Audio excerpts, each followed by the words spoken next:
Selamat malam, Bapak Jeremy Teti, dan semua pendengar yang mengikuti program Ruang Senja. Bapak Jeremy, saya datang ke sini, duduk di kursi ini, di ruang studio yang dingin ini, saya merasa seperti sedang duduk di atas tumpukan abu dari hidup saya sendiri. Orang-orang selalu bilang, saat memegang surat nikah atau melihat cincin kawin berkilauan di jari manis. Perasaan seharusnya adalah bahagia, gembira, dan melihat masa depan penuh warna. Tapi kenapa sekarang, ketika saya melepaskan cincin ini dan meletakkannya di atas meja, rasanya begitu berat dan suram. Ini tidak terbuat dari emas lagi, Pak, tapi seperti ditempa dari besi yang membara. Itu membakar hati saya, membuat saya sesak napas karena kesakitan. Jika ada yang mengatakan kepada saya bahwa 3 tahun pernikahan manis yang lalu, 1000 hari kebersamaan yang bahagia yang lalu, hanyalah sebuah sandiwara yang dirancang dengan sempurna dan teliti sampai ke detail terkecil. Saya bersumpah, saya akan meninju wajah orang itu. Saya akan menyebut mereka pemfitnah, orang yang iri dan dengki pada kebahagiaan saya. Karena istri saya, Hesti, dia pernah menjadi napas saya. Dia adalah kebanggaan terbesar dalam hidup saya. Dia adalah orang yang selalu ibu saya pamerkan kepada tetangga. Kebahagiaan itu, sungguh berkilauan, Pak. Indah seperti istana kristal yang megah di bawah sinar matahari. Tapi ternyata kristal itu mudah pecah. Hanya butuh satu angin beracun bertiup kencang, semuanya hancur berkeping-keping. Menorehkan luka di hati dan jiwa saya. Saya dulu mengangkat kepala tinggi-tinggi, bangga menjadi pria paling beruntung di dunia. Karena bisa mempersunting dia, dan sekarang saya duduk di sini, tanpa apa-apa, hati hancur dan pahit menyadari. Saya hanyalah orang bodoh, bidak bodoh, dalam permainan istri saya, untuk membersihkan masa lalunya. Saya membenci dia 1, tapi saya membenci diri sendiri 10, membenci kebodohan dan mudah percaya saya. Dan membenci momen ketika saya menghancurkan keluarga saya sendiri dalam kegilaan. Saya takut, meskipun saya menang dalam permainan harga diri ini. Saya sudah kalah total seumur hidup. Pak, sebelum kita mulai cerita hari ini, saya harap pendengar bisa menekan tombol subscribe, agar membantu menyebarkan cerita ini kepada banyak orang dengan situasi yang sama. Dan jangan ragu tinggalkan komentar di bawah, untuk membagikan nasihat tulus untuk tamu kita. Ya. Selamat malam Nak Angga, terima kasih sudah meluangkan waktu datang ke program Ruang Senja. Terima kasih sudah membagikan kata-kata pembuka yang sangat jujur, sangat menyakitkan, dan penuh penyesalan. Saya duduk di sampingmu dan saya merasakan getaran jelas dalam suaramu. Cara kamu menggenggam kedua tanganmu erat-erat sampai sendi jari-jarimu memutih. Itu adalah ekspresi seseorang yang sedang menanggung guncangan yang terlalu besar, sebuah keruntuhan kepercayaan yang total. Kadang-kadang dalam hidup, kebenaran itu sungguh kejam. Rasanya seperti kita berjalan di jalan yang ditaburi bunga mawar. Tiba-tiba tanah di bawah kaki kita ambruk dan kita jatuh terperosok ke dalam lubang dalam yang penuh duri. Kamu sedang berada di bawah lubang itu. Sakit karena luka dan bingung. Tidak mengerti mengapa kamu jatuh ke sini. Di satu sisi ada cinta yang masih hangat. Ada kenangan tentang istri yang lembut yang masih utuh. Di sisi lain ada harga diri. Ada martabat yang terluka dari seorang pria ketika dia menemukan bahwa dia telah dikhianati. Coba minum seteguk air, tarik napas dalam-dalam dan tenangkan dirimu. Di sini hanya ada saya dan kamu bersama pendengar yang sangat mengerti. Ceritakan saja semua yang ada di hatimu. Cerita tentang sandiwara yang baru saja kamu sebutkan. Bagaimana cangkang yang indah itu dibangun dengan begitu teliti. Dan wanita itu orang yang pernah kamu anggap sebagai napasmu. Bagaimana dia masuk ke dalam hidupmu sampai membuat pria dewasa sepertimu percaya mutlak tanpa sedikit pun keraguan selama 3 tahun penuh. Ya, terima kasih Pak Jeremy Teti. Nama saya Angga, tahun ini saya genap 30 tahun. Saat ini saya menjabat sebagai Kepala Departemen Teknik di sebuah perusahaan elektronik dengan modal asing di kawasan industri. Pekerjaan saya lebih banyak berinteraksi dengan mesin daripada manusia. Jadi karakter saya memang agak kaku, jujur, dan kurang bergaul sosial. Istri saya, sekarang harusnya saya sebut mantan istri. Namanya Hesti, 2 tahun lebih muda dari saya. Bapak tahu tidak, pertama kali saya bertemu Hesti, saya tertarik padanya dengan cara yang aneh. Saat itu, Hesti baru melamar menjadi staf administrasi SDM di perusahaan saya. Di tengah lingkungan industri yang bising dan berdebu. Di antara para pekerja wanita yang berbicara keras atau karyawan kantor yang modis. Dengan rok mini, riasan mencolok, dan suka berkumpul sambil minum teh susu dan bergosip, Hesti benar-benar berbeda. Dia seperti bunga liar yang tumbuh tersesat di tengah hutan beton bertulang. Hesti berpakaian sangat sederhana. Sepanjang tahun hanya ada beberapa kemeja putih, celana panjang hitam, atau rok panjang di bawah lutut. Wajahnya selalu polos atau hanya dengan sedikit lipstik yang sangat pucat. Tapi justru penampilan sederhana itulah, ditambah dengan mata basah yang selalu memancarkan kesedihan yang luas, yang membuat saya tidak bisa mengalihkan pandangan. Saya memperhatikan bahwa setiap jam makan siang, Hesti selalu menyendiri, makan di meja sudut paling belakang kantin, sementara orang lain pergi makan di luar. Kotak bekalnya sangat sederhana. Hanya ada sedikit sayuran rebus, beberapa potong tahu, atau telur kecap. Jarang sekali terlihat ada daging atau ikan yang mewah. Saya penasaran, lalu mencari alasan sebagai kepala departemen teknik untuk membahas dokumen asuransi karyawan agar bisa mendekat dan berkenalan. Pertama kali berbicara, Hesti sangat pemalu. Dia menundukkan wajah, suaranya pelan seperti takut mengganggu orang lain.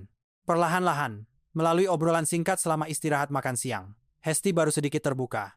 Dia bercerita bahwa orang tuanya meninggal dunia dalam kecelakaan lalu lintas tragis. Ketika dia baru berusia 18 tahun, dia sendirian harus berjuang bekerja serabutan. Mulai dari mencuci piring sewaan, berjualan asongan, hingga menjadi pekerja jahit. Untuk mendapatkan uang guna melunasi utang keluarga dan menghidupi dirinya. Dia bilang dia takut keramaian, takut tempat yang bising, hanya ingin menjalani hidup yang tenang. Menabung uang agar di masa tua tidak perlu susah. Saya melihat kedua tangan Hesti. Sepasang tangan yang ramping dan panjang tapi kasar. Kapalan di jari telunjuk dan ibu jari masih membekas, karena bertahun-tahun memegang jarum dan gunting. Jauh berbeda dengan tangan lembut yang berkuku rapi dari gadis-gadis lain di perusahaan. Secara alami, naluri melindungi dari seorang pria dalam diri saya bangkit dengan sangat kuat, Pak. Saya kasihan padanya. Saya pikir seorang gadis lemah dan rapuh seperti itu, yang harus memikul masa lalu yang menyakitkan, sungguh patut dikagumi.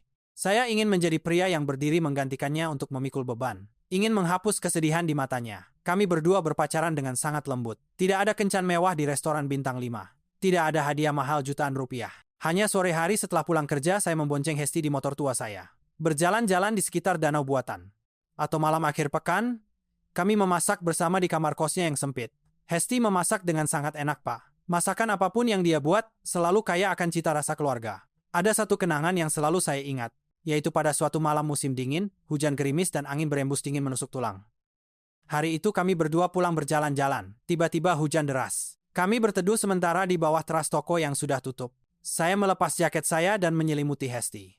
Memeluknya erat-erat untuk menghangatkan. Dalam dingin yang menyengat, saya memberanikan diri. Bertanya pada Hesti tentang kampung halaman. Tentang kerabat, apakah masih ada yang dekat?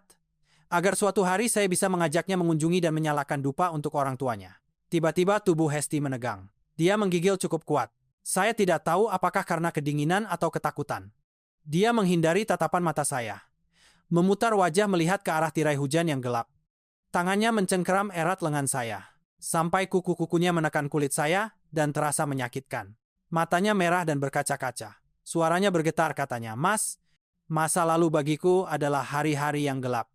Itu adalah mimpi buruk yang harus aku hindari selama bertahun-tahun. Aku tidak punya siapa-siapa lagi yang dekat, kerabat juga. Sudah meninggalkanku sejak lama.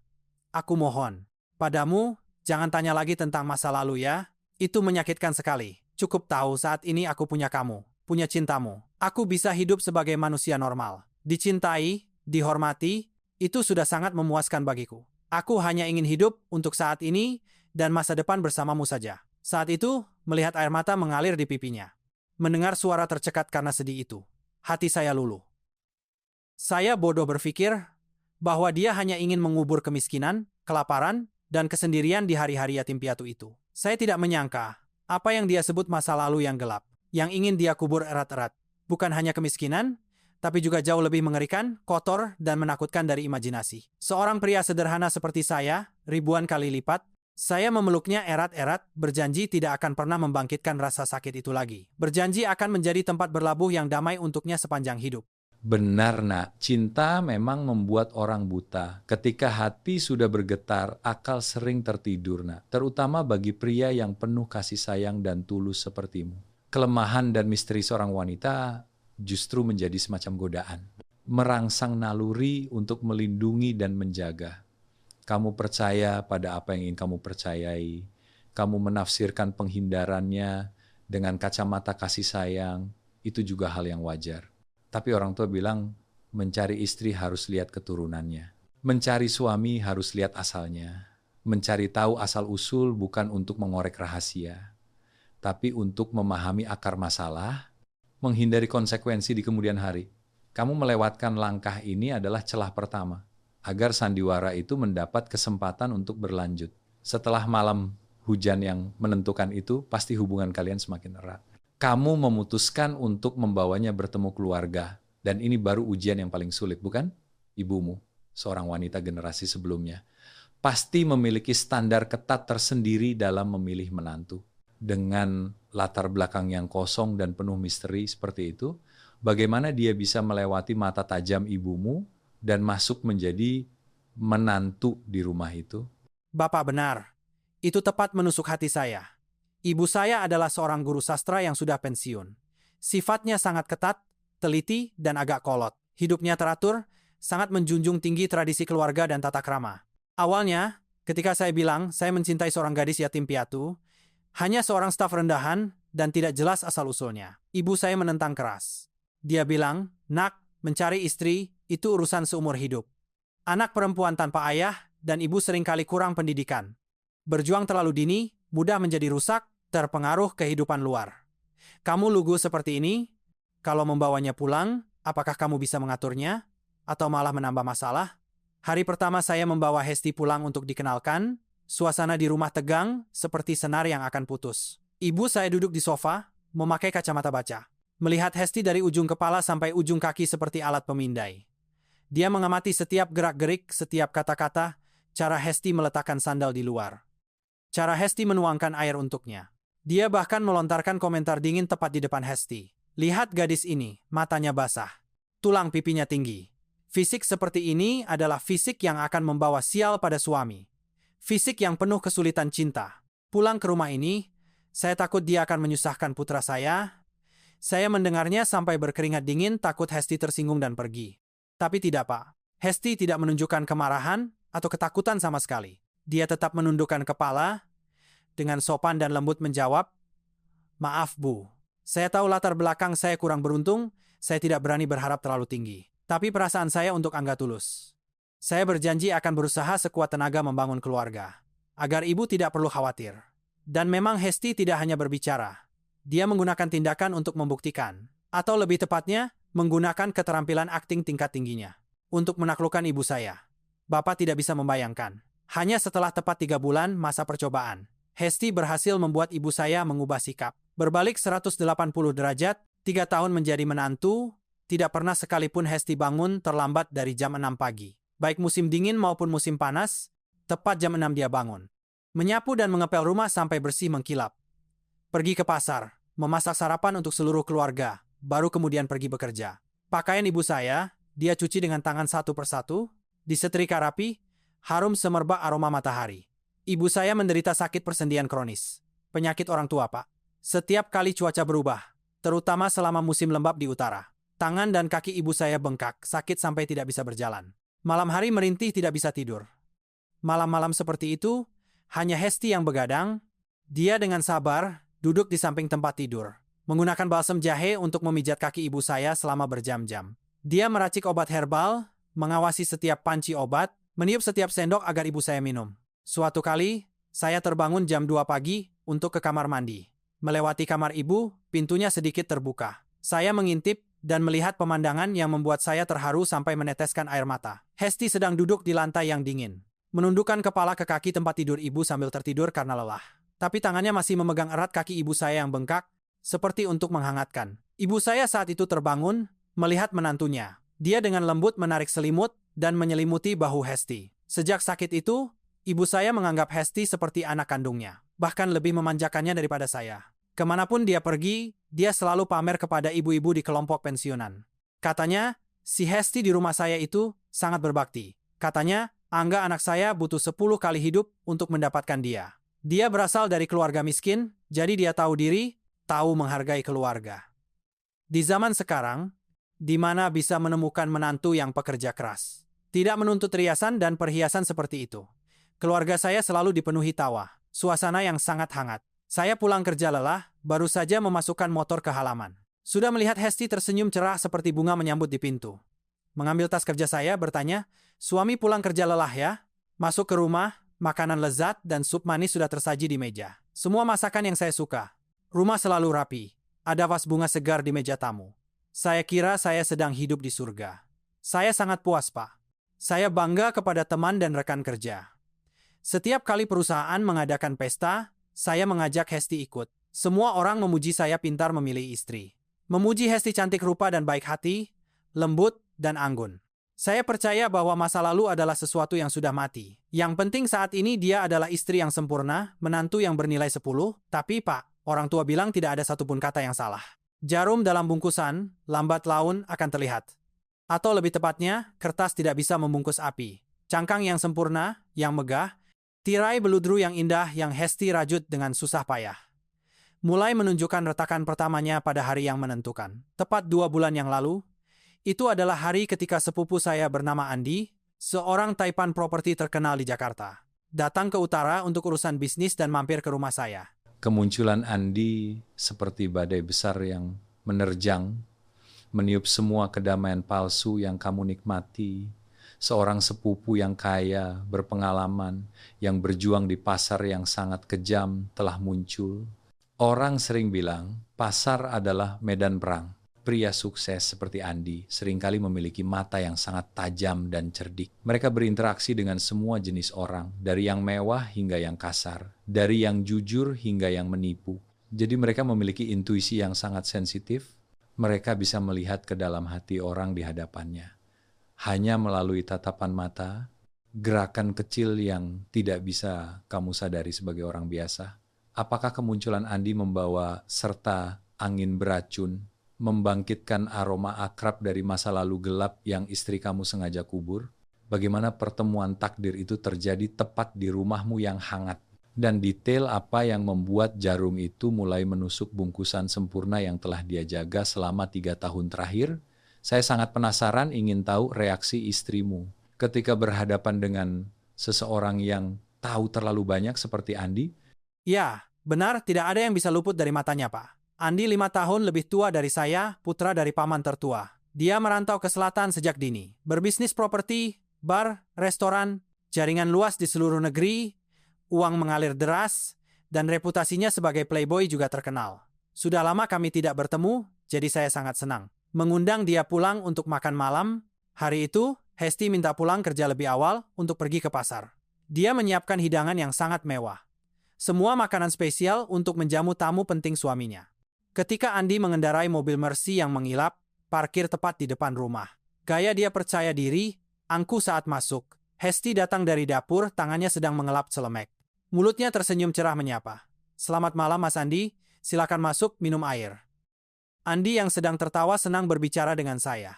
Begitu melihat Hesti, senyum di bibirnya tiba-tiba padam. Dia tertegun selama beberapa detik. Matanya menyipit, menatap istri saya. Tatapan matanya aneh sekali, Pak. Bukan tatapan sopan melihat adik ipar biasa. Tapi tatapan mengamati, menyelidik, menggali ingatan. Ada sedikit rasa mengejek, dan sedikit keraguan yang dingin. Hesti tampaknya juga merasakan tatapan aneh itu. Dia sedikit canggung, menundukkan wajah, menghindari tatapan mata Andi, lalu cepat-cepat menghindar ke dapur. Selama makan malam, suasana awalnya cukup menyenangkan. Kami berdua bersulang, tapi saya memperhatikan Andi sesekali melirik Hesti. Wajahnya sangat serius. Di tengah makan, ketika Hesti mengulurkan tangan, menuangkan anggur lagi untuk Andi, dia tiba-tiba meraih dan mencengkeram pergelangan tangan Hesti, menahannya menggantung di udara. Seluruh keluarga terdiam kaget. Ibu saya terkejut sampai menjatuhkan sumpit. Saya juga terkejut, hendak bertanya apa yang dia lakukan. Tapi Andi tertawa sinis, senyum setengah yang penuh makna tersembunyi. Suaranya terdengar dingin dan tajam seperti pisau cukur. Pergelangan tangan, adik ipar memang ramping dan putih bersih, tapi sepertinya ada tahi lalat merah kecil berbentuk tetesan air di pergelangan tangan kiri ini. Terlihat sangat akrab sekali. Hesti terkejut, wajahnya pucat pasi. Andi masih memegang erat tangannya. Mata menatap lurus ke wajah Hesti, melanjutkan kata-kata perlahan tapi jelas. 4 tahun lalu, saya sering mengunjungi sebuah bar VIP bernama Bulan Terang di jalan sana. Di sana ada seorang gadis bernama Via. primadona bar yang dijuluki ratu pelayan paling laris di daerah itu. Gadis itu juga punya tahi lalat merah persis seperti ini di posisi yang sama, dan terutama, tatapan mata basah yang selalu seperti akan menangis ini. Untuk mengorek uang dari pria, saya tidak mungkin salah. Kata-kata Andi seperti bom yang meledak di tengah makan malam. Keluarga. Hesti menarik tangannya dengan kuat seperti tersengat listrik. Gelas anggur di tangannya jatuh ke piring makanan, pecah berkeping-keping. Anggur memercik ke seluruh tubuh Andi dan saya. Tapi dia sepertinya sudah tidak tahu panas atau sakit lagi. Wajahnya pucat pasi. Tidak ada setetes darah pun. Bibirnya bergetar tak terkendali. Gigi-giginya beradu kencang. Dia tergagap. Suaranya hilang karena ketakutan. Mas Andi suka bercanda. Orang mirip orang, Mas. Saya bekerja di kantor. Setiap hari menghadap komputer. Saya tidak tahu apa-apa tentang bar. Saya permisi ke dapur mengambil lap. Setelah berkata begitu, dia berbalik dan lari ke dapur seperti orang yang melarikan diri. Saat itu, ibu saya melihat suasana terlalu tegang dan melihat menantunya gemetar menyedihkan. Jadi dia angkat bicara memarahi Andi. "Hei, kamu mabuk ya? Bicara omong kosong. Menantu saya, anak baik-baik, pekerja keras. Jangan bawa-bawa cerita pelayan bar dan wanita malammu ke sini, nanti dia takut." Saya saat itu juga berpikir Andi minum lalu salah lihat. Atau dia bercanda terlalu jauh. Jadi saya juga membela, "Sudahlah mas, istri saya penakut. Jangan bercanda begitu, nanti dia menangis." Andi tidak mengatakan apa-apa lagi. Dia melepaskan tangannya, mencibir sinis, lalu mengambil gelas anggur dan meminumnya sampai habis dalam sekali tegukan. Tatapan matanya masih menatap lurus ke arah pintu dapur. Tempat Hesti baru saja lari masuk, tapi setelah makan malam, ketika ibu saya sudah naik ke kamar untuk istirahat, Hesti masih sibuk membersihkan di dapur dengan wajah linglung. Mencuci piring dan menjatuhkannya berulang kali. Andi menarik saya keluar ke balkon untuk merokok. Angin malam berembus dingin menusuk. Dia menghisap rokok panjang, menghembuskan asap putih tebal ke wajah saya. Wajahnya menjadi sangat serius. Tidak ada sedikit pun rasa mengejek seperti tadi. Dia meletakkan tangan di bahu saya, meremasnya kuat-kuat.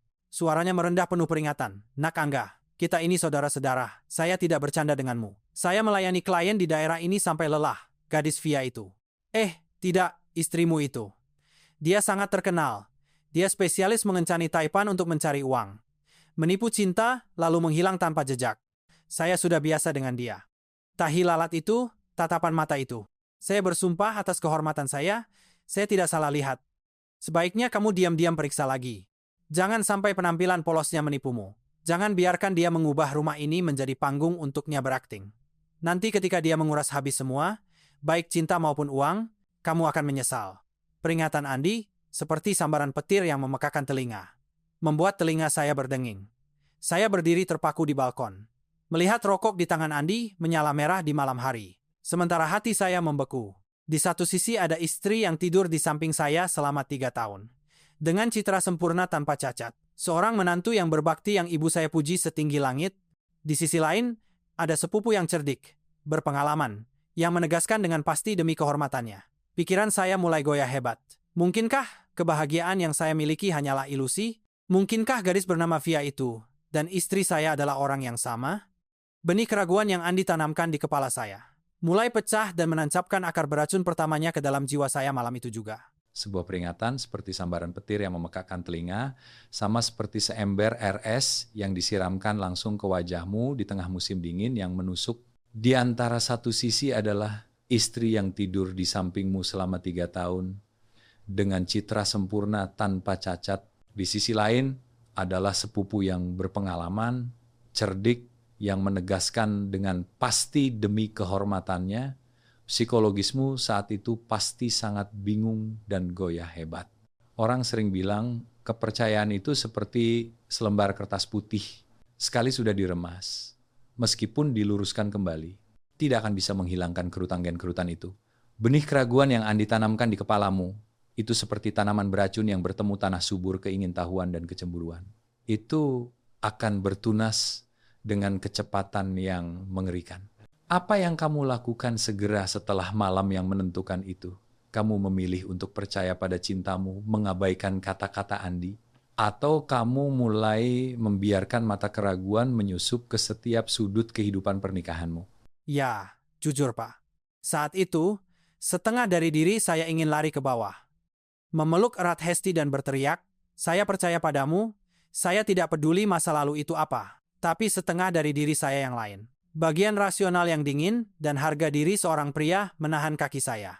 Saya berdiri terpaku di balkon, menghisap 3 batang rokok terus-menerus, tangan dan kaki gemetar. Malam itu adalah malam terpanjang dalam 30 tahun hidup saya, Pak. Saya berbaring di tempat tidur di samping Hesti, tapi tidak bisa memejamkan mata sama sekali. Saya berbaring memunggungi istri, tapi semua indera saya tegang seperti senar biola untuk mendengarkan gerakan dia. Saya tahu Hesti juga tidak tidur, napasnya tidak teratur. Sesekali dia menghela napas panjang dan berat. Suara desahan yang menahan kekhawatiran dan kesedihan. Dia gelisah, berbalik terus-menerus.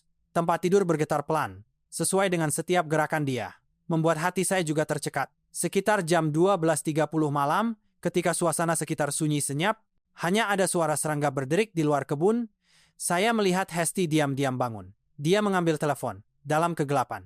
Cahaya biru pucat dari layar telepon menyorot wajahnya, menunjukkan kekhawatiran dan ketakutan yang luar biasa. Dia membaca pesan teks, lalu tangannya mulai gemetar. Dia harus menggunakan kedua tangan untuk menahan telepon agar tidak jatuh. Lalu dia menutup mulutnya untuk menahan isak tangis agar tidak keluar. Hesti diam-diam turun dari tempat tidur.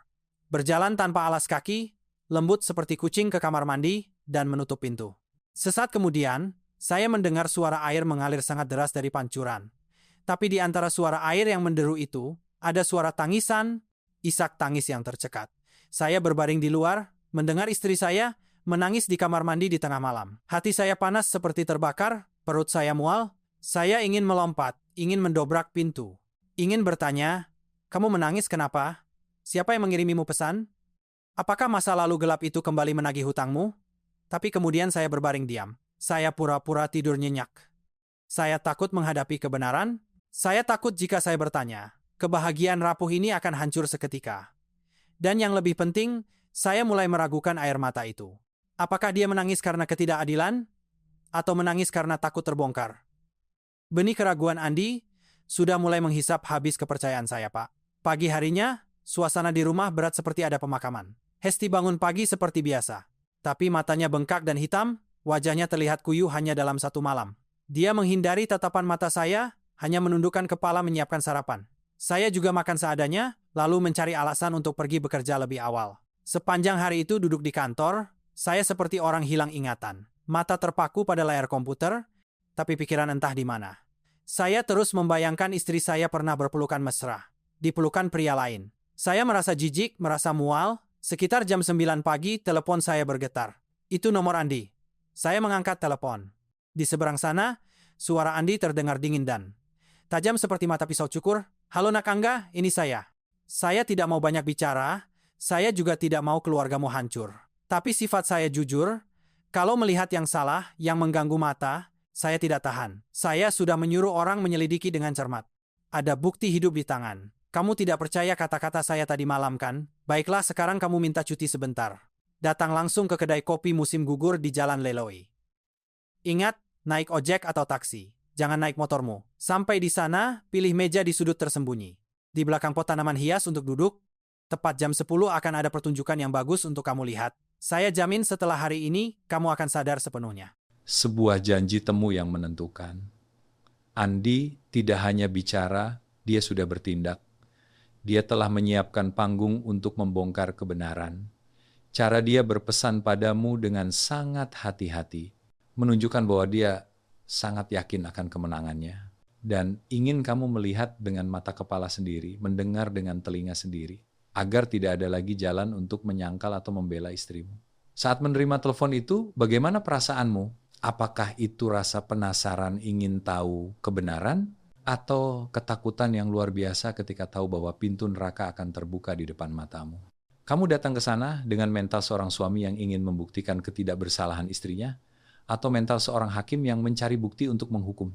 Saat itu, jantung saya berdebar kencang, seperti ingin keluar dari dada, Pak. Tangan saya memegang telepon, keringat membanjir, meskipun di ruangan ber-AC dingin. Saya sangat takut. Saya takut pada kebenaran. Tapi sifat cemburu dan rasa penasaran seorang pria mendorong saya dengan lebih kuat. Saya minta izin cuti pada atasan dengan alasan keluarga. Lalu saya naik taksi langsung menuju kedai kopi musim gugur. Saya tiba 15 menit lebih awal dari waktu janji. Kedai kopi sepi di pagi hari. Suara musik instrumental yang merdu justru menambah ketegangan. Saya memilih meja di sudut terdalam yang terhalang oleh pot tanaman Dracaena fragrans yang sangat besar. Tapi dari tempat itu, saya bisa mengamati dengan jelas meja kosong di sebelah jendela dan mendengar semua suara di sekitar. Saya memesan secangkir kopi hitam tanpa gula. Duduk di sana, hati saya seperti digigit ribuan semut. Saya terus berdoa Andi salah, berdoa yang datang bukan istri saya. Tapi Tuhan, dia sering mempermainkan manusia. Tepat 5 menit sebelum jam 10. Sebuah taksi berhenti tepat di depan pintu kedai. Pintu mobil terbuka dan yang turun adalah istri saya, Hesti. Meskipun dia memakai masker menutupi seluruh wajah. Memakai kacamata hitam menutupi setengah wajah. Mengenakan jaket berkerudung yang longgar, sangat berbeda dari gaya kantor sehari-hari. Tapi cara berjalan yang malu-malu, tas tangan yang usang itu. Bagaimana saya tidak mengenali istri yang tidur di samping saya? Hesti masuk ke kedai, melihat sekeliling dengan waspada. Lalu langsung menuju meja di sebelah jendela. Tempat Andi sudah duduk menunggu sejak tadi. Melihat istri saya diam-diam seperti pencuri. Jantung saya terlonjak sakit. Dia duduk di seberang Andi, kedua tangan saling menggenggam di pangkuan, baunya. Gemetar hebat, sementara Andi duduk bersandar di kursi, kaki disilangkan, wajah dingin, tatapan matanya melihat Hesti seperti melihat makhluk rendahan. Pertemuan rahasia itu adalah tusukan pisau terakhir yang memutuskan semua harapan tipis tentang kesucian istrimu. Bukan lagi rumor, bukan lagi kecurigaan yang samar, tindakan seorang wanita yang sudah bersuami diam-diam bolos kerja, menyamar rapat-rapat untuk bertemu sepupu suaminya di kedai kopi sepi. Tindakan itu sendiri sudah membuktikan bahwa dia merasa bersalah. Ada rahasia yang sangat besar yang harus dia sembunyikan atau negosiasikan. Duduk di balik pot tanaman, hanya beberapa meter dari istrimu, menyaksikan wanita yang pernah kamu puja seperti malaikat, sekarang menunduk ketakutan di depan pria lain. Pasti kamu mendengar semuanya. Bagaimana percakapan itu berlangsung? Bukti apa yang Andi lontarkan dan bagaimana reaksi Hesti, istrimu yang lugu itu saat itu? Apakah itu pembelaan atas ketidakadilan atau pengakuan telanjang tentang masa lalu yang kotor? Saya menahan napas, kedua tangan saya mencengkeram tepi meja kayu. Sampai jari-jari saya mengeluarkan darah, tapi saya tidak merasa sakit. Saya mendengar dengan jelas setiap napas, setiap kata-kata mereka. Kata-kata yang seperti ribuan jarum menusuk otak saya. Andi tidak bertele-tele, tidak berbasa-basi. Dia merogoh tas kulitnya, mengeluarkan setumpuk foto tebal, dan melemparkannya ke atas meja dengan suara buk. Suara tumpukan foto yang menghantam meja terdengar kering, dingin. Andi mendesis, "Nona Via, atau haruskah saya memanggilmu Hesti agar lebih sopan? Lepaskan masker dan kacamata hitammu. Di sini tidak ada orang, tidak perlu berakting kucing. Lihat baik-baik foto-foto ini. Apakah kamu mengenalnya? Atau biarkan saya mengingatkanmu tentang kenangan lama ya." Hesti gemetar melepaskan masker dan kacamata. Wajahnya putih pucat, air mata mulai mengalir. Dia menundukkan wajah menatap foto-foto di atas meja. Saya di sudut ini tidak melihat foto-foto itu secara langsung. Tapi melalui deskripsi Andi, saya bisa membayangkan ketelanjangan itu. Andi menunjuk ke setiap foto, suaranya tajam. "Ini foto ini. Kamu memakai gaun tali tipis, duduk menuangkan bir. Memeluk direktur perusahaan konstruksi berperut buncit di ruang VIP nomor 3 bar, bulan terang. Dan foto ini, kamu sedang mabuk menari di atas meja pesta. Dan ini lagi foto ini yang paling mahal. Kamu merangkul, mencium pipi Pak Hung yang berusia 55 tahun di lobi Hotel Mung Tan. Pak Hung itu sudah punya istri dan anak. Kamu berkencan dengannya selama 2 tahun. Menguras apartemen mini darinya, lalu menjualnya untuk modal. Mengganti nama, memalsukan dokumen identitas. Untuk datang ke daerah ini menipu adik sepupu saya, benar? Saya mendengarnya, telinga saya berdenging, nama-nama itu. Bar bulan terang, Hotel Mung Tan, Pak Hung. Terus bergema di kepala saya. Saya menunggu Hesti membantah. Saya berdoa dia berdiri, menampar wajah Andi, dan berteriak bahwa dia memfitnah, dia mengedit, dia mengada-ada. Tapi tidak, Pak. Keheningannya membuat saya lebih takut daripada suara guntur. Lalu Hesti menangis terseduh-seduh. Tangisan keputusasaan, orang yang terdesak ke pojok. Dia menggenggam kedua tangannya, memohon pada Andi seperti itu. Suaranya hilang, tercekat, "Mas Andi, saya mohon, saya bersujud padamu, tolong ampuni saya, benar itu saya Via. Tapi Mas, itu masa lalu paling gelap, paling memalukan dalam hidup saya. Saat itu, ibu saya menderita kanker stadium akhir. Butuh uang operasi segera. Saya didesak oleh rentenir. Diancam akan membunuh seluruh keluarga. Makanya, Saya terpaksa masuk ke jalan itu. Saya merasa malu sekali, Mas. Setelah ibu meninggal, saya sudah menjual semua rumah, membayar semua utang kepada mereka. Saya bersumpah, saya tidak ada hubungannya lagi dengan pekerjaan itu. Saya sudah pergi ke tempat lain, mengganti nama, untuk memulai hidup baru. Dia menangis sambil melanjutkan dengan suara memohon, bertemu Angga, dia adalah keberuntungan terbesar dalam hidup saya. Angga baik, tulus, memberi saya perasaan menjadi manusia, dihargai. Saya mencintai Angga dengan tulus, Mas Andi. Saya bersumpah demi langit dan bumi, saya ingin bertobat. Ingin menjadi istri yang baik. Ingin membangun keluarga ini. Saya mohon padamu, jangan beritahu Angga. Dia sangat lugu. Dia percaya padaku mutlak. Jika tahu kebenaran ini, dia akan terkejut, dia akan mati. Dia akan membunuhku. Kamu mau saya melakukan apa saja, saya akan lakukan. Saya mohon, berikan saya jalan untuk hidup. Mendengar kata-kata permohonan istri, hati saya sakit seperti teriris. Di satu sisi, saya merasa kasihan pada situasinya. Jika benar seperti yang dia katakan karena ibunya sakit. Tapi sebagian besar dari diri saya adalah jijik dan perasaan dikhianati. Ternyata semua keluguan, kesucian yang dia tunjukkan kepada saya hanyalah sandiwara. Ternyata dia adalah wanita simpanan, perusak rumah tangga orang lain. Pikiran itu membuat saya ingin muntah di tempat. Tapi hal yang paling mengerikan belum datang, Pak. Jawaban Andi selanjutnya yang benar-benar merupakan tusukan pisau fatal. Menghancurkan hati saya, menghancurkan sisa harga diri terakhir seorang pria dalam diri saya. Andi tertawa sinis, tawa meremehkan sampai ke tulang. Dia mendesis. Cinta? Kamu juga tahu cinta? Seorang wanita yang sudah melewati tangan ratusan pria. Sudah merasakan semua pahit getir kehidupan, cerdik dan licik sepertimu, mengucapkan kata cinta tulus kepada adik sepupuku yang lugu. Kedengarannya lucu sekali, Nona Via. Katakan saja terus terang. Kamu mencintai Angga? Atau kamu mencintai label gadis baik-baik yang diberikan oleh keluarga terhormat ini? Andi membungkuk, mendekatkan wajahnya ke wajah Hesti, mengucapkan kata-kata satu persatu dengan keras.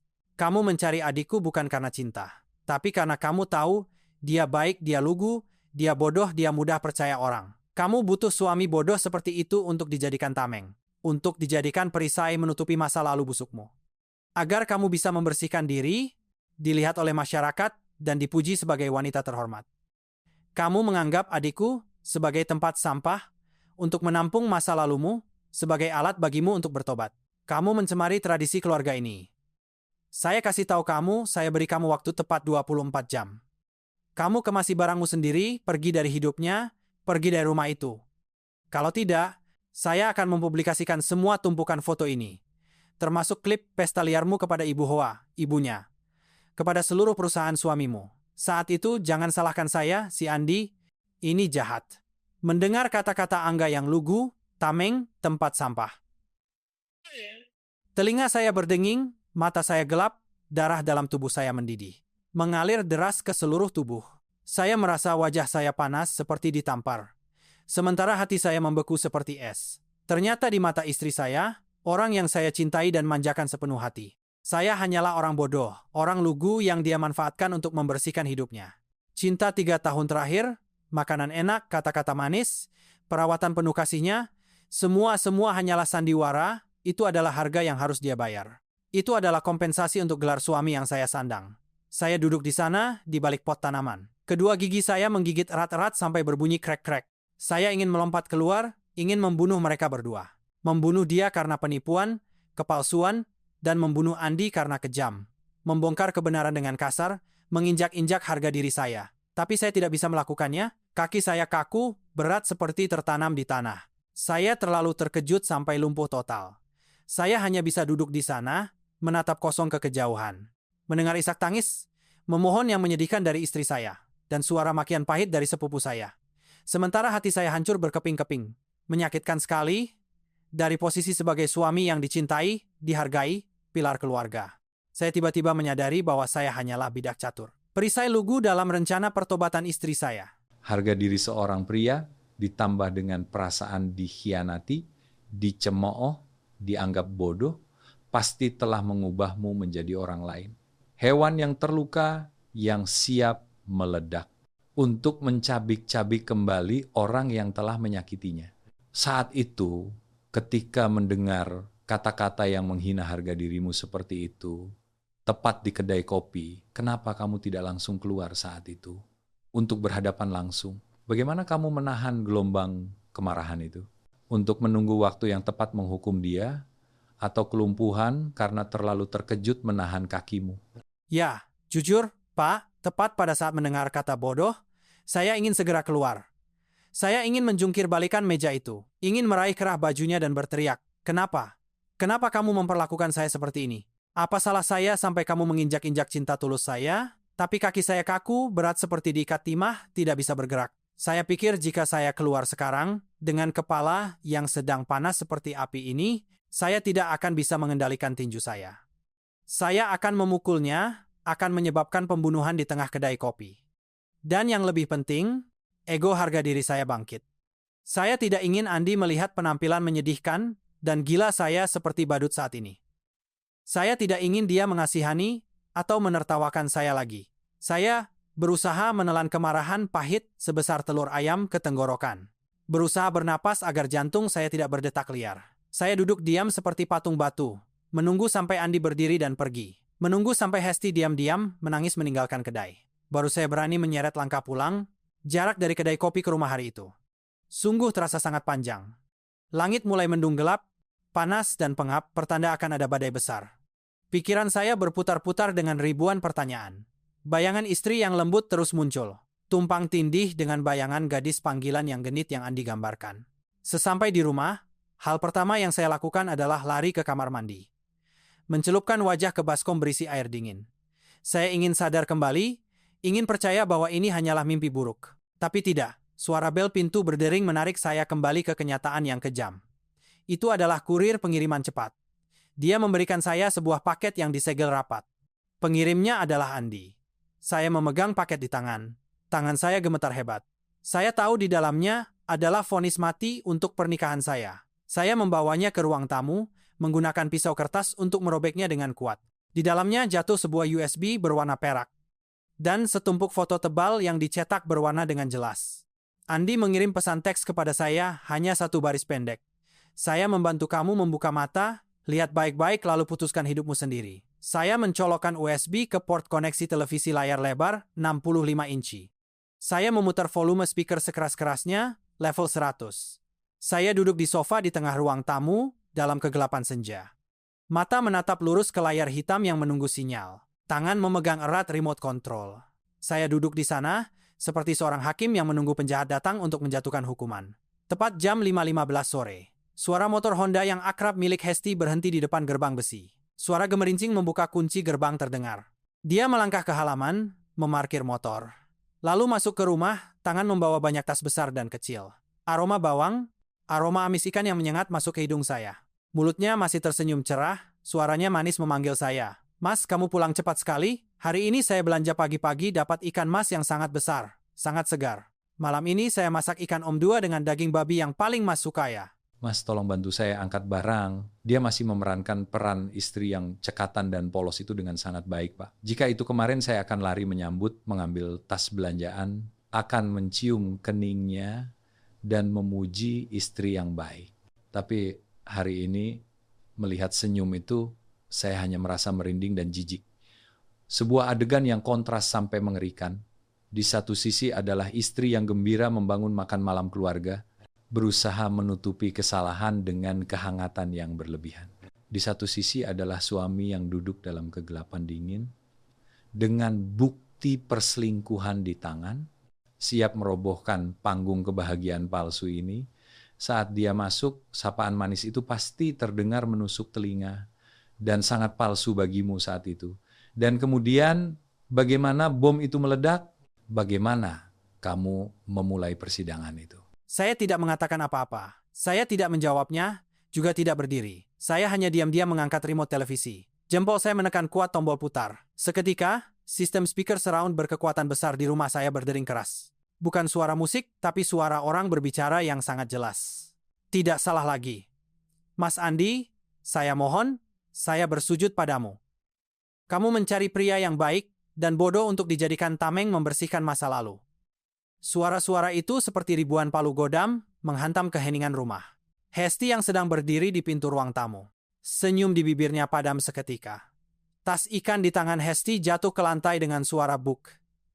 Ikan mas itu masih hidup, menggeliat-geliat di lantai keramik putih, memercikan air, membasahi ujung celananya. Tas plastik berisi tomat dan bawang berserakan di mana-mana. Tapi Hesti sepertinya tidak menyadarinya sama sekali. Dia berdiri membeku seperti patung batu. Mata terbuka lebar menatap lurus ke televisi hitam yang mengeluarkan suara-suaranya sendiri. Wajahnya yang tadinya merah karena kepanasan tiba-tiba berubah menjadi abu-abu seperti abu dapur. Tidak ada setetes darah pun. Kedua lututnya gemetar hebat, beradu klak-klak. Dia berbalik menatap saya. Tatapan matanya sangat ketakutan seperti melihat hantu. Dia membuka mulutnya, hendak mengatakan sesuatu. Hendak membela diri, tapi tenggorokannya kaku. Hanya mengeluarkan suara yang tidak bisa menjadi kata-kata. Saya berdiri berjalan perlahan ke meja minum. Saya mengambil setumpuk foto yang Andi berikan, mengangkatnya tinggi-tinggi. Lalu melemparkannya dengan kuat ke atas meja. Bup. Foto-foto dia berpakaian minim, meliuk-liuk di samping pria asing. Foto-foto pesta liar di bar karaoke. Terlempar keluar, berserakan di lantai. Tergeletak tepat di samping ikan mas yang megap-megap. Saya mengeraskan suara. Suara saya dingin, berat sampai saya juga tidak mengenali suara saya sendiri lagi. Saya menunjuk ke tumpukan foto, mendesis, lihat baik-baik. Ini siapa Ini istri baik, suci yang saya puja selama 3 tahun terakhir ya? Atau wanita murahan yang tidak bermoral, spesialis penipu, spesialis mencari uang? Jelaskan. Tahi lalat merah ini milik siapa? Sylvia, ratu pelayan ini siapa? Tepat saat itu, tangga kayu di belakang saya mengeluarkan suara langkah kaki. Itu adalah ibu saya. Dia sedang tidur siang di lantai atas. Mendengar suara speaker televisi yang ribut seperti pertengkaran. Jadi dia bangun, turun untuk melihat ada apa. Dia baru saja sampai di pintu ruang tamu. Tangan masih mengucek mata, mulut bertanya, ada apa ribut-ribut begini, nak? Membuka apa sampai kencang sekali? Kata-katanya belum selesai, dia terhenti. Dia melihat Hesti berdiri gemetar bersandar di dinding. Wajahnya tidak berdarah setetes pun. Dia melihat putranya sedang merah padam, penuh niat membunuh, dan dia melihat ke lantai. Yang menarik perhatiannya adalah foto-foto telanjang. Pemandangan pria dan wanita berpelukan. Pakaian minim yang seumur hidupnya dia tidak pernah berani melihat langsung. Dia membungkuk, tangan keriputnya gemetar mengambil satu lembar untuk dilihat. Mata ibunya terbuka lebar-lebar. Dia berteriak histeris. Ya Tuhan, apa ini? Lalu dia memegang dada kirinya. Tempat jantung tua itu berdetak liar. Wajahnya pucat. Dia terhuyung-huyung, lalu jatuh pingsan di sofa. Tragedi keluarga yang sebenarnya telah meledak. Sang ibu tua yang sepanjang hidupnya menghargai menantu. Menganggap menantu seperti emas permata, menjaga tradisi keluarga yang teratur. Sekarang, guncangan itu terlalu besar, terlalu berat untuk dia tanggung, antara khawatir pada ibu dan benci pada istri. Pikiranmu saat itu pasti sangat kacau, seperti kebakaran besar yang tidak bisa dikendalikan. Ketika ibumu sadar kembali menghadapi kebenaran yang kejam dan memalukan ini, bagaimana reaksinya? Dan kamu, pria sebagai pilar utama yang memegang kendali hidup dan mati di tangan. Bagaimana kamu memperlakukan istrimu yang sedang gemetar ketakutan itu? Melihat ibu pingsan, saya panik, langsung memberikan pertolongan pertama. Memijat titik renzong ibu. Hesti juga secara refleks berlari, berniat membantu ibu berdiri. Mulutnya tergagap. Ibu. Tapi saya berbalik dengan cepat, menghempaskan tangannya dengan sangat kuat. Saya berteriak, suara teriakan yang mengguncang seluruh rumah, kamu pergi, jangan sentuh ibu saya dengan tangan kotor dan bejatmu. Kamu mau membunuh ibu saya? Sesaat kemudian, berkat minyak angin dan pijatan, ibu saya perlahan sadar. Dia membuka mata, melihat Hesti.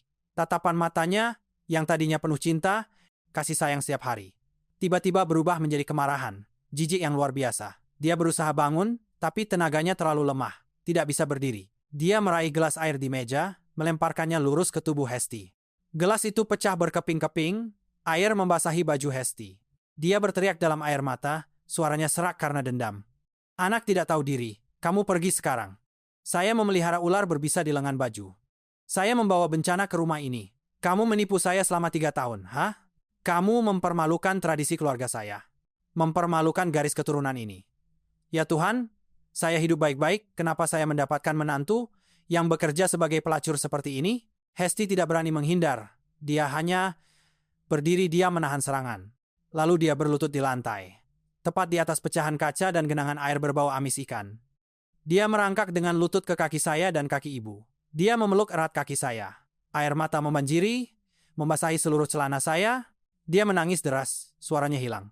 Memohon dengan tulus. Mas, Ibu, saya mohon, saya bersujud pada ibu, saya mohon, Mas, percayalah. Saya salah. Saya 1000 kali salah karena menyembunyikan. Tapi perasaan 3 tahun ini yang saya berikan kepada Mas. Bakti saya kepada ibu, itu tulus. Saya merawat ibu, menjaga Mas, itu berasal dari hati saya. Bukan akting, Mas. Saya ingin memulai hidup baru. Saya ingin hidup terhormat di samping Mas. Saya mohon jangan usir saya. Jangan tinggalkan saya saat ini. Saya tidak punya tempat tujuan lagi. Tapi, Pak Jeremy Teti, saat itu saya sudah gila. Rasionalitas saya telah ditelan sepenuhnya oleh iblis kecemburuan dan ego harga diri. Saya melihat wajah yang berlinang air mata itu, saya tidak lagi merasa kasihan. Tapi hanya melihat kepalsuan, penipuan. Saya ingat kata-kata Angga yang lugu dalam rekaman itu. Mengingat foto-foto dia berpelukan mesra dengan orang lain. Saya merasa mual. Saya merasa seperti orang bodoh yang dia tipu selama 3 tahun ini. Saya menendang dia dengan kaki saya dengan sangat kuat ke bahunya, membuat dia jatuh berguling di lantai. Saya membungkuk meraih rambut panjangnya. Rambut yang dulu saya suka elus. Sekarang saya menyeretnya keluar menuju pintu utama. Dia menangis sambil berusaha memeluk kaki saya. Memeluk kusen pintu, kuku-kukunya mencakar lantai keramik krek-krek, meninggalkan goresan panjang. Tapi bagaimana tenaganya bisa melawan kekuatan kemarahan seorang pria? Saya menyeretnya keluar sampai ke teras rumah. Saat ini langit mulai badai besar. Angin menderu, petir menyambar-nyambar terang benderang. Seluruh langit gelap gulita. Hujan mulai turun deras seperti dicurahkan.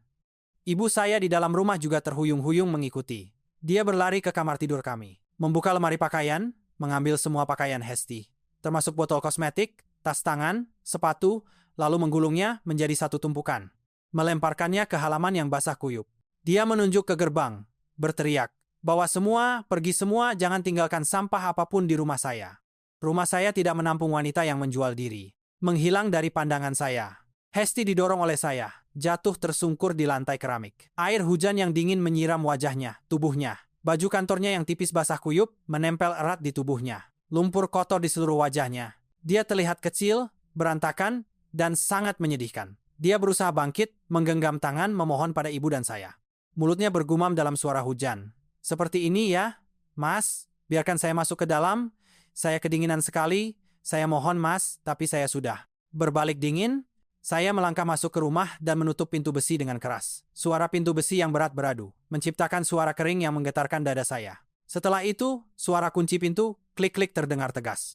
Suara itu seperti suara pisau yang memotong semua kasih sayang. Semua ikatan antara saya dan wanita itu. Saya berdiri di balik pintu.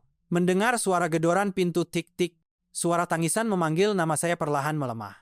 Di tengah suara hujan dan badai, tapi saya tidak membuka. Saya menggigit bibir erat-erat sampai berdarah agar tidak menangis. Saya berbalik masuk ke dalam, membantu ibu duduk di kursi. Saat itu saya pikir saya melakukan ini benar. Puas adalah hukuman yang pantas untuk penipu. Saya pikir saya sudah mendapatkan kembali wibawa seorang pria. Tapi saya tidak menyangka momen menutup pintu itu adalah momen dimulainya serangkaian hari penyesalan dan siksaan yang tak berkesudahan setelah ini. Pintu tertutup memisahkan dua dunia. Satu sisi adalah rumah yang hangat tapi dipenuhi kebencian dan kehancuran. Satu sisi adalah malam hujan badai. Tempat wanita yang bersalah sedang berlutut dalam keputusasaan yang luar biasa. Kamu memilih cara menyelesaikan masalah yang paling tegas dan kejam untuk melindungi harga dirimu dan kehormatan keluarga. Itu adalah reaksi naluriah manusia ketika terluka terlalu dalam. Tapi batas antara hukuman yang adil dan kekejaman yang tidak disengaja itu sangat tipis. Tindakan menyeret istri keluar, menendang istri keluar rumah di tengah badai, melempar pakaian ke halaman seperti melempar sampah, itu menunjukkan bahwa luka di hatimu begitu besar sampai kamu ingin menghancurkan lawan. Orang bilang terlalu marah akan kehilangan akal. Ketika kemarahan mereda, ketika suara guntur berhenti menderu, ketika rumah menjadi sunyi luar biasa dan hanya tersisa ibu dan kamu dengan tumpukan puing-puing yang berserakan. Apakah kamu merasa lega, segar, seperti yang kamu bayangkan? Atau ketidakhadirannya, hilangnya duri dalam mata itu, justru meninggalkan kekosongan yang luas dan rasa sakit yang terpendam? Sama sekali tidak lega, Pak. Sama sekali tidak ada sedikit pun kesegaran seperti yang pernah saya pikirkan. 3 hari terakhir, bagi saya adalah 3 hari neraka di dunia nyata. Tepat malam itu, Setelah saya menutup pintu dengan keras, saya kembali ke dalam, membantu ibu duduk di kursi. Kami berdua duduk di sana, di ruang tamu yang berantakan, penuh pecahan kaca, foto-foto telanjang, dan bau amis ikan mas yang sudah mati kering di lantai. Tidak ada yang berbicara satu kata pun. Hanya ada suara hujan deras di atap seng, dan suara napas berat ibu. Saya setelah guncangan itu, jatuh sakit parah. Ibu terbaring di tempat tidur, tekanan darahnya melonjak tinggi. Setiap kali bangun, dia pasti memegang dada, mengeluh sakit. Awalnya ibu masih sangat membenci. Mulut ibu terus bergumam mengutuk, "Penipu, anak tidak tahu diri. Jangan pernah sebut namanya di depan saya." Tapi bapak tahu, kebiasaan dicintai, dirawat selama 3 tahun terakhir itu sangat menakutkan. Itu sudah mendarah daging dalam alam bawah sadar manusia. Memasuki hari kedua, ketika kemarahan sudah agak mereda, kekosongan mulai menyerang rumah. Saat makan siang, saya dengan canggung pergi ke dapur memasak bubur untuk ibu. Dapur dingin, saya mencari-cari. Tidak menemukan stoples garam, tidak menemukan bungkus kaldu bubuk di mana-mana. Saya membawakan semangkuk bubur bawang putih yang tawar. Berbau asap tebal, saya berikan kepada ibu.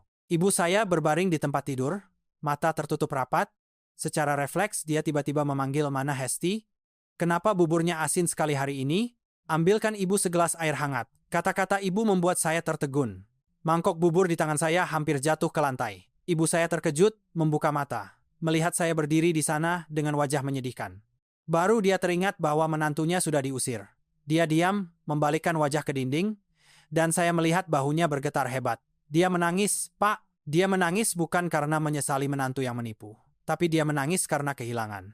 Karena kehilangan tangan yang merawat penuh kasih sayang yang sudah dia kenal. Sedangkan saya berjalan mondar-mandir di rumah kosong yang luasnya lebih dari 100 meter persegi. Tapi kenapa terasa dingin seperti makam? Kemanapun saya melihat bayangannya. Saya membuka lemari pakaian, berniat mengambil pakaian untuk mandi. Yang menarik perhatian saya adalah kemeja putih saya.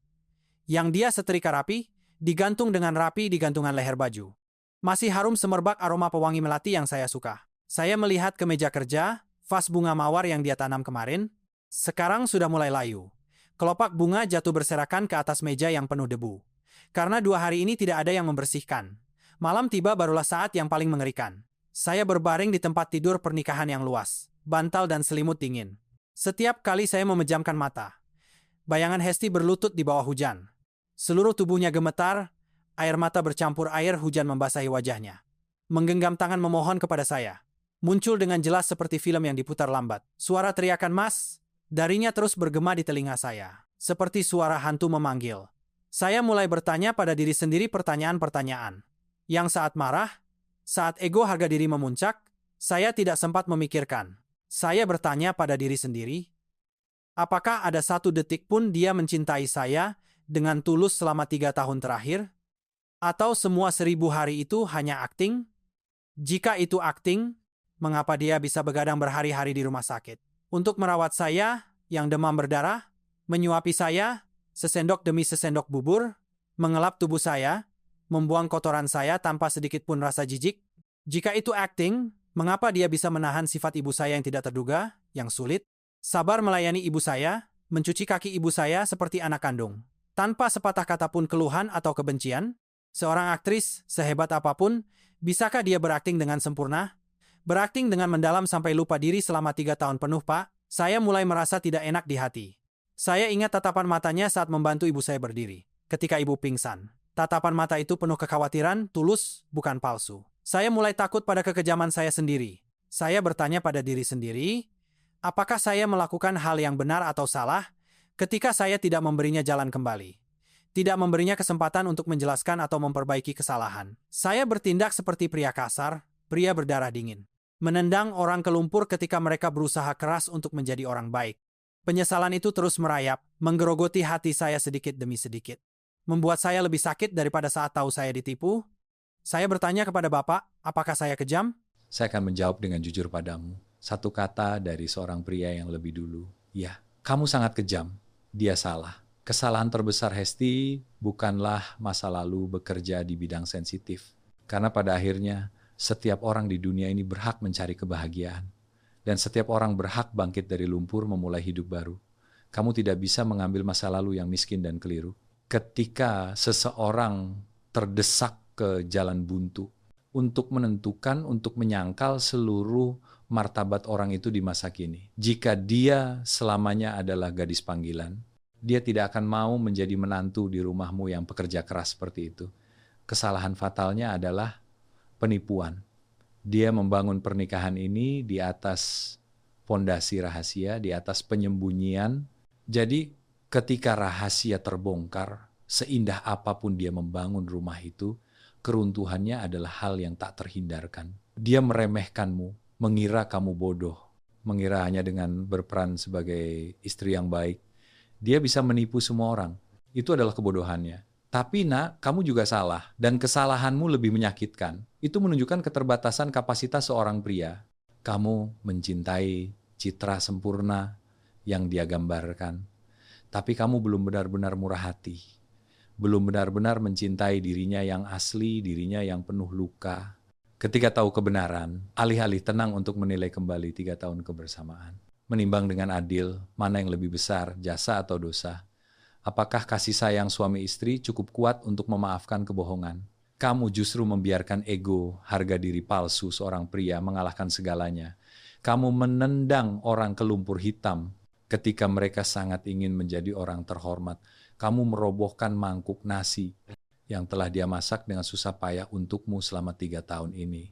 Tindakan menutup pintu dengan keras mengusir istri ke jalan. Di tengah malam hujan badai itu tidak menunjukkan kamu kuat, tapi itu menunjukkan ketidakmampuan, kelemahan dalam mengelola emosimu. Seorang pria yang benar-benar berani adalah orang yang bisa merentangkan tangan, melindungi wanitanya dari badai kehidupan. Bukan orang yang menciptakan badai untuk menghancurkan mereka. Kamu takut orang menertawakanmu mengambil istri bekas pelacur, tapi kamu tidak takut hati nuranimu menyiksa. Ketika kamu memotong jalan hidup seseorang, sekarang air sudah tumpah meskipun diambil kembali, akan penuh debu dan kerikil. Tapi saya ingin bertanya satu pertanyaan dari lubuk hatimu, satu pertanyaan yang menentukan. Jika sekarang kamu diberi satu permintaan, diberi kesempatan bertemu Hesti, saat ini juga, apa yang akan kamu lakukan? Apakah kamu akan terus memarahinya sampai puas? Atau kamu ingin mengatakan sesuatu yang lain padanya? Ya Tuhan, saya ingin meminta maaf. Sungguh, saya ingin meminta maaf padanya. Hari-hari terakhir hidup dalam siksaan kesendirian. Baru saya menyadari saya masih sangat mencintainya. Dan saya membutuhkannya. Saya merindukannya sampai gila. Saya ingin meminta maaf karena tidak cukup murah hati. Meminta maaf karena melanggar janji. Saat melamar, saya berlutut, bersumpah akan melindunginya, akan mengganti semua kerugian untuknya. Namun ketika badai datang, saya adalah orang pertama yang melepaskan tangan dan mendorongnya ke jurang. Saya ingin bertanya padanya satu pertanyaan saja. Satu-satunya pertanyaan untuk meredakan obsesi di hati saya, apakah kamu pernah mencintaiku, atau kamu benar-benar hanya menganggapku sebagai tameng, sebagai orang bodoh seperti yang kamu katakan? Jika dia menatap mata saya dan mengatakan dia mencintai saya, meskipun hanya sedikit, saya akan rela. Saya akan siap memaafkan segalanya untuk memulai kembali. Setelah 3 hari siksaan kemarin pagi, saya pergi mencarinya, Pak. Saya mengendarai motor seperti orang gila. Kembali ke kawasan kos-kosan kumuh, tempat dia pernah tinggal. Saya bertanya pada pemilik kos, dia bilang tidak ada yang kembali. Saya mencari ke seluruh jalanan, mencari ke kedai makan, taman yang dulu sering kami kunjungi, tapi dia menghilang tanpa jejak. Dia seperti menguap dari dunia ini. Saya menelepon nomor teleponnya ratusan kali, tapi hanya menerima suara tut panjang yang putus asa. Operator mengatakan nomor tidak dapat dihubungi. Zalo, Facebooknya semua sudah dikunci selamanya. Dia benar-benar pergi, Pak. Pergi tanpa meninggalkan jejak apapun. Seolah-olah dia tidak pernah ada dalam hidup saya. Lalu cincin kawin ini, saya masih memakainya di tangan. Saya lepas lalu pakai lagi. Tapi sekarang terasa berat seperti belenggu. Setiap kali melihatnya, hati saya terasa sakit. Melihat bayangan dia menangis. Apa yang harus saya lakukan, Pak Jeremy Teti? Apa yang harus saya lakukan untuk menemukannya? Atau bagaimana saya bisa keluar dari siksaan ini? Saya merasa diri saya terlalu pengecut. Kepergiannya yang sunyi, total, dan cepat. Mungkin itulah jawaban yang paling jelas. Yang paling tulus untuk pertanyaanmu. Dia pergi bukan karena dia lari dari kesalahan, tapi dia pergi untuk menjaga sisa harga diri terakhir seorang manusia, dan yang lebih penting, dia pergi untuk membebaskanmu. Dia tahu jika dia masih berkeliaran di sini, masih memohon.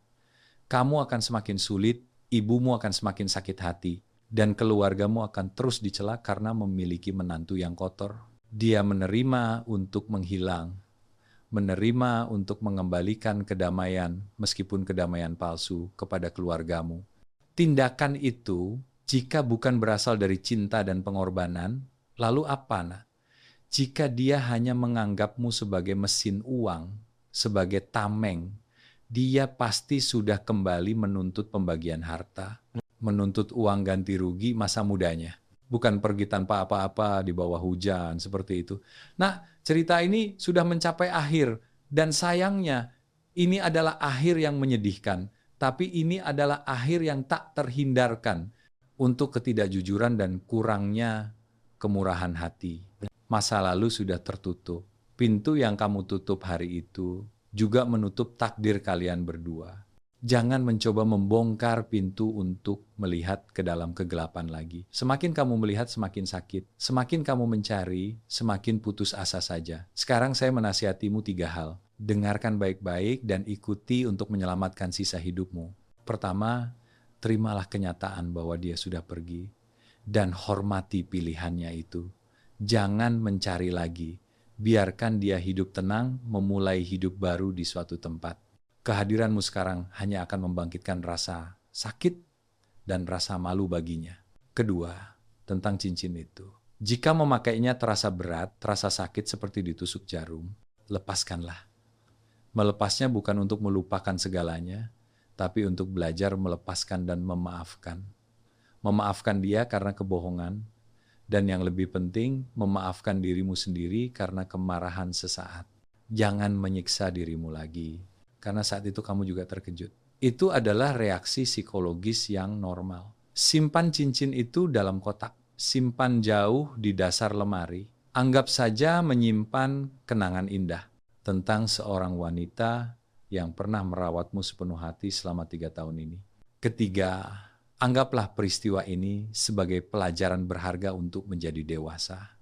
Pelajaran tentang kejujuran dan pelajaran tentang kemurahan hati. Dalam cinta dan pernikahan, kejujuran harus menjadi faktor utama. Jika tidak bisa menerima masa lalu satu sama lain, jangan masuk ke dalam hidup satu sama lain. Tapi jika sudah masuk, sudah memanggil satu sama lain istri dan suami, tolonglah berbelas kasih. Atau jika tidak bisa berbelas kasih, lepaskanlah dengan sopan. Jangan saling menyakiti dengan kata-kata dan tindakan yang kejam. Lalu kemudian harus menyesal seperti kamu sekarang. Kamu masih sangat muda, 30 tahun, jalan hidup di depan masih panjang. Pulanglah, rawat ibumu dengan baik. Dia sedang sakit dan juga terkejut sepertimu. Bangkitkan semangat, bekerja, jalani sisa hidupmu dengan baik. Jadilah pria yang lebih berani, lebih dewasa, tahu cara menahan egomu. Siapa tahu di suatu persimpangan hidup, ketika luka sudah sembuh, ketika kalian berdua sudah cukup dewasa dan tenang, takdir akan mengatur kalian berdua bertemu lagi dengan mentalitas yang berbeda. Atau jika tidak, kamu juga akan menemukan kebahagiaan baru yang lebih tulus dan kokoh berkat pelajaran hari ini. Sudahlah, malam sudah larut, hujan di luar juga sudah redah. Pulanglah, nyalakan dupa untuk ayahmu. Masak bubur untuk ibumu yang lebih enak dari bubur kemarin. Dan mulailah membersihkan tumpukan puing-puing di hatimu. Jangan biarkan masa lalu memenjarakan masa depanmu lagi. Terima kasih, Angga sudah berani datang ke program ini, sudah meneteskan air mata pria yang sangat tulus untuk membagikan cerita yang menyakitkan, tapi penuh peringatan ini. Kepada para pendengar yang terhormat, kisah Angga dan Hesti ditutup dengan banyak rasa pahit. Itu mengingatkan kita bahwa kebahagiaan yang dibangun di atas kebohongan rapuh seperti istana pasir. Tapi kebahagiaan yang kurang kemurahan hati juga dingin seperti pisau cukur. Semoga kita semua cukup berani untuk hidup jujur dan cukup murah hati untuk mencintai. Program Ruang Senja kami tutup di sini. Jangan lupa tekan like, subscribe channel, dan bagikan cerita ini untuk menyebarkan nilai-nilai kemanusiaan. Sampai jumpa lagi pada episode berikutnya. Dengan kisah-kisah kehidupan sehari-hari yang penuh emosi,